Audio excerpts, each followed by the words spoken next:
Jeudi 20 novembre 2025, mesdames et messieurs, bonsoir et bienvenue dans Viva Info en version française.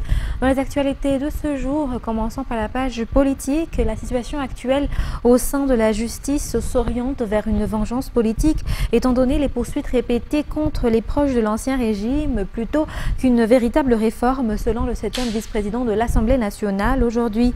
Selon Milavundi Philobert, si l'objectif est réellement de mettre en place des réformes, il faudrait également poursuivre tous ceux qui s'étaient exilés mais qui sont revenus au pays car ils ont eux aussi des dossiers. Reportage sur les images de Zahran Jens. Outre la communication du calendrier électoral qui figure parmi les priorités du gouvernement de transition actuel, selon la décision de la Haute Cour constitutionnelle, les véritables axes permettant de structurer la politique générale de la Fondation de la République restent flous, a déclaré aujourd'hui le 7e vice-président de l'Assemblée nationale, estimant qu'il ne s'agit que de discours sans contenu. Il a cité à titre d'exemple les affaires judiciaires en cours visant exclusivement les partisans du président Anjradzuelne, alors qu'aucune autre catégorie n'est concernée, alors même que tous ceux qui s'étaient exilés et sont récemment revenus au pays sont impliqués dans des affaires douteuses. La situation penche vers une vengeance politique, a-t-il affirmé. Il a également été souligné que bien que de nombreuses critiques aient été formulées concernant les réalisations du président Anjradzuelne lorsqu'il était au pouvoir, le gouvernement actuel semble poursuivre exactement les mêmes actions. Par ailleurs, les priorités qui avaient provoqué la mobilisation populaire, notamment la question de l'accès à l'eau, n'ont pas été respectées. Il convient toutefois de noter que le gouvernement actuel a de nouveau insisté sur sa politique d'austérité lors du Conseil des ministres d'hier. Pourtant, à en juger par la loi encadrant le budget de l'État pour 2026, c'est précisément l'institution censée mener cette politique d'austérité, la présidence en charge de la refondation de la République, qui voit son budget augmenter pour atteindre plus de 300 milliards d'ariars contre environ 200 milliards auparavant. Et le 7e vice-président de l'Assemblée nationale a aussi réagi aujourd'hui sur l'ouverture d'une enquête parlementaire concernant des affaires sensibles dans le pays, telles que celle de la CNAPS ou de la SMGD, annoncée par le président de l'Assemblée nationale. Il a déclaré que l'Assemblée nationale est en train d'outrepasser ses attributions dès lors qu'il existe déjà des procédures judiciaires et des investigations approfondies en cours sur ces dossiers. Selon lui, l'institution parlementaire a le droit de mener des enquêtes, mais celle-ci devrait porter uniquement sur des affaires qui ne font pas encore l'objet d'investigations judiciaires.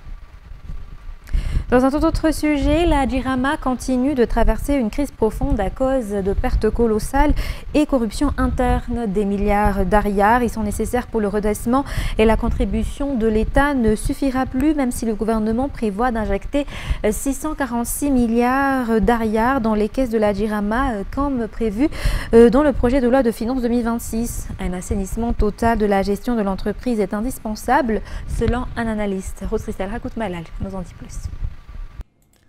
La Jirama traverse à nouveau une période difficile.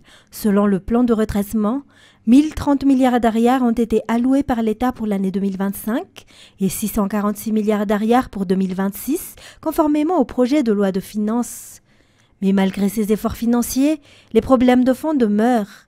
La majorité des Malagasy n'a toujours pas accès à l'eau et à l'électricité et les coupures quotidiennes reprennent de plus belle. La Cour des comptes a révélé 734 millions d'ariars de pertes entre 2020 et 2023 à cause de trafic interne. On note également des quantités de carburant disparues, 124 726 litres de fuel oil et 47 935 litres de gasoil. Face aux difficultés rencontrées par l'entreprise, un spécialiste affirme que la subvention financière de l'État ne suffit désormais plus pour la Jirama. Elle a besoin d'une refonte profonde, d'une gestion plus transparente et d'un nouveau système de gouvernance. Sans cela, dit-il, les milliards injectés ne seront qu'une solution temporaire. Fournir durablement l'eau et l'électricité aux Malagasy, oui, mais la transparence, la gestion rigoureuse et les contrôles doivent d'abord être rétablis. Un défi majeur mais indispensable pour l'avenir de tous. Les dirigeants ont changé, mais c'est le chaos qui semble caractériser la gestion actuelle du pays, si l'on en croit les nouvelles. Il semble parfois que les autorités ne diffusent des informations que pour manipuler l'opinion publique et ternir l'image du gouvernement précédent. Les conseillers manquent-ils d'expérience ou est-ce une simple stratégie politique que de répandre de telles nouvelles? Éditorial de notre rédaction. La situation dans le pays devient presque risible. Ces dernières semaines, ce qui ressort clairement, c'est une volonté de se montrer et de se faire valoir. On se souvient que, quelques jours après sa nomination, le premier responsable du CIS prétendait déjà avoir obtenu des résultats majeurs, notamment un complot pour assassiner le président et renverser le gouvernement. Quelques jours plus tard, aucune suite n'a été donnée. On se rappelle pourtant les grandes déclarations faites lors des rencontres avec la presse, affirmant qu'ils disposaient de preuves irréfutables et qu'ils feront tout pour découvrir la vérité. Quelques semaines plus tard, c'est le silence total, ce qui renforce l'opinion selon laquelle tout cela n'était qu'une manipulation, une diversion devant la menace des membres de la Gen Z de redescendre dans la rue. C'est à la fois comique et désolant, surtout quand on a annoncé tout récemment la découverte d'émeraudes dans une gangue de 300 kilos au palais d'État d'Amboutrouitch. Une annonce faite dans la précipitation, sans qu'aucune recherche n'ait été faite sur les origines de cet énorme bloc de pierres précieuses. L'objectif est de critiquer le gouvernement précédent, d'accuser les tenants de l'ancien régime de tous les maux. Ainsi, on a annoncé fièrement la découverte de cette pierre qui aurait été donc cachée par les anciens responsables étatiques.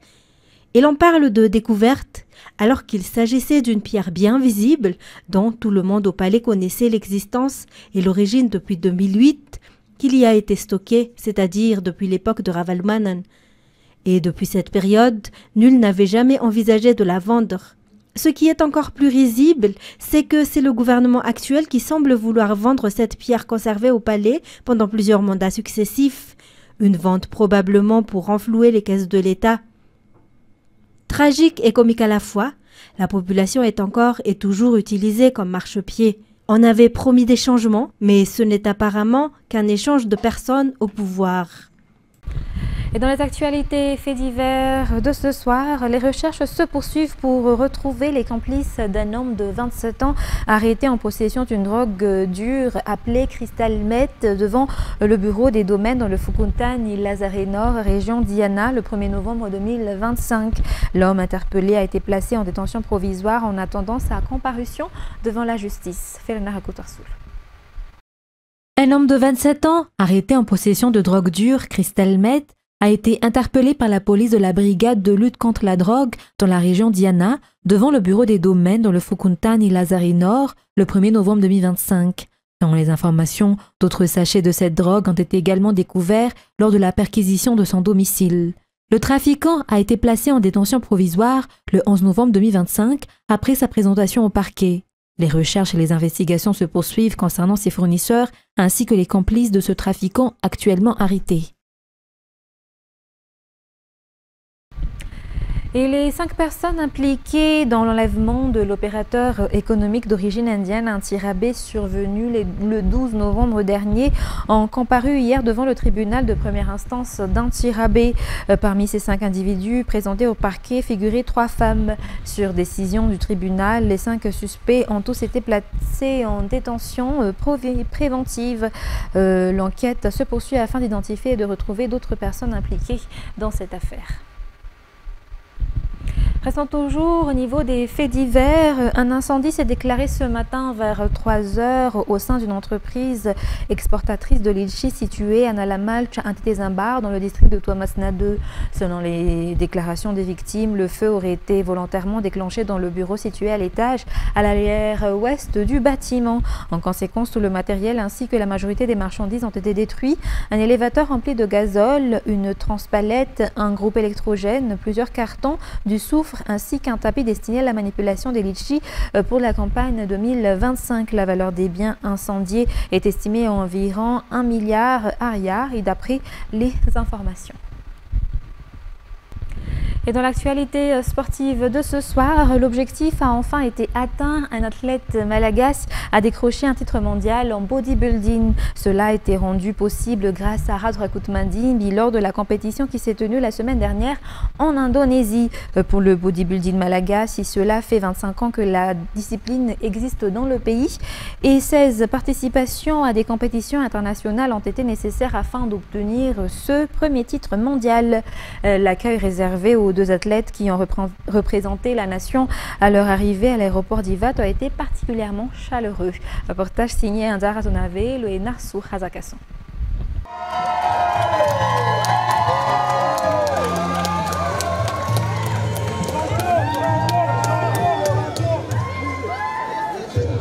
C'est dans une ambiance de joie que la famille et les fans de bodybuilding ont accueilli Radra Kutmandim et Maurice Maranzar à Ivat après leur succès en Indonésie lors du championnat du monde de bodybuilding. Rappelons que Radra Kutmandim a remporté la médaille d'or, devenant champion du monde dans la catégorie des moins de 85 kg. Il a obtenu ce premier titre en respectant scrupuleusement toutes les exigences imposées par ce type de compétition, et ce, alors même qu'il participait pour la première fois à une compétition internationale en dehors de Madagascar. De son côté, Maurice Maranzar a décroché le titre de vice-champion dans sa catégorie classique physique, moins de 1m75.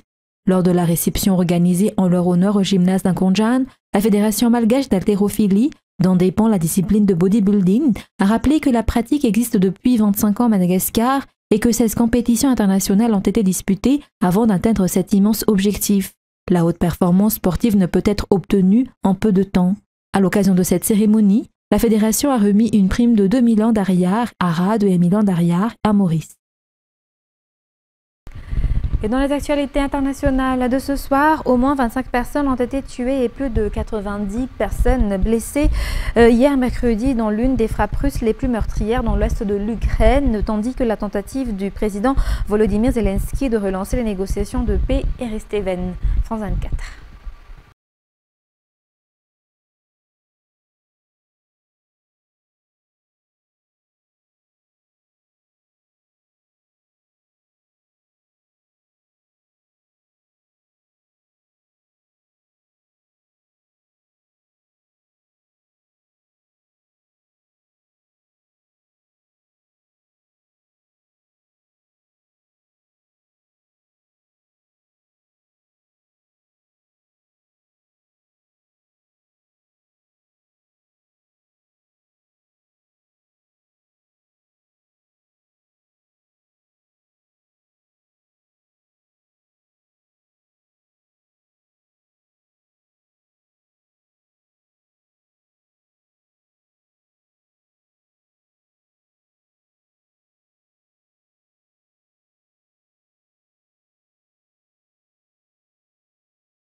Et au lendemain des obsèques de son frère Mehdi à Marseille, Amine Kessassi a appelé hier mercredi à ce que la révolte face au narcotrafic soit durable avant une marche blanche prévue samedi pour dire stop.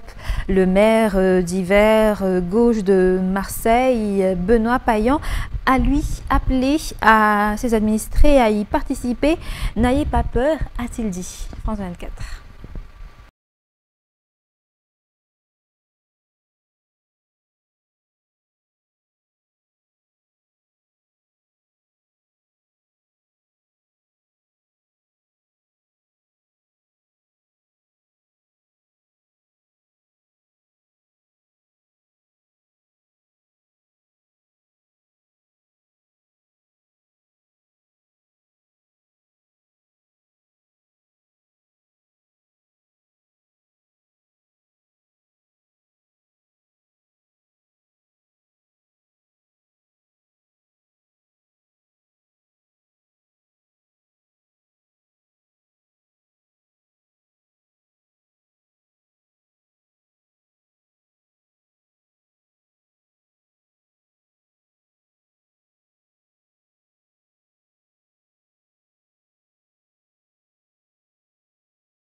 Et France 24 raconte la liesse dans la ville de Port-au-Prince après la qualification d'Haïti au Mondial 2026 qui a fait la une de tous les journaux.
Fin de ce journal. Mesdames et messieurs, nous vous remercions de votre fidélité. Très bonne soirée sur Viva. Au revoir.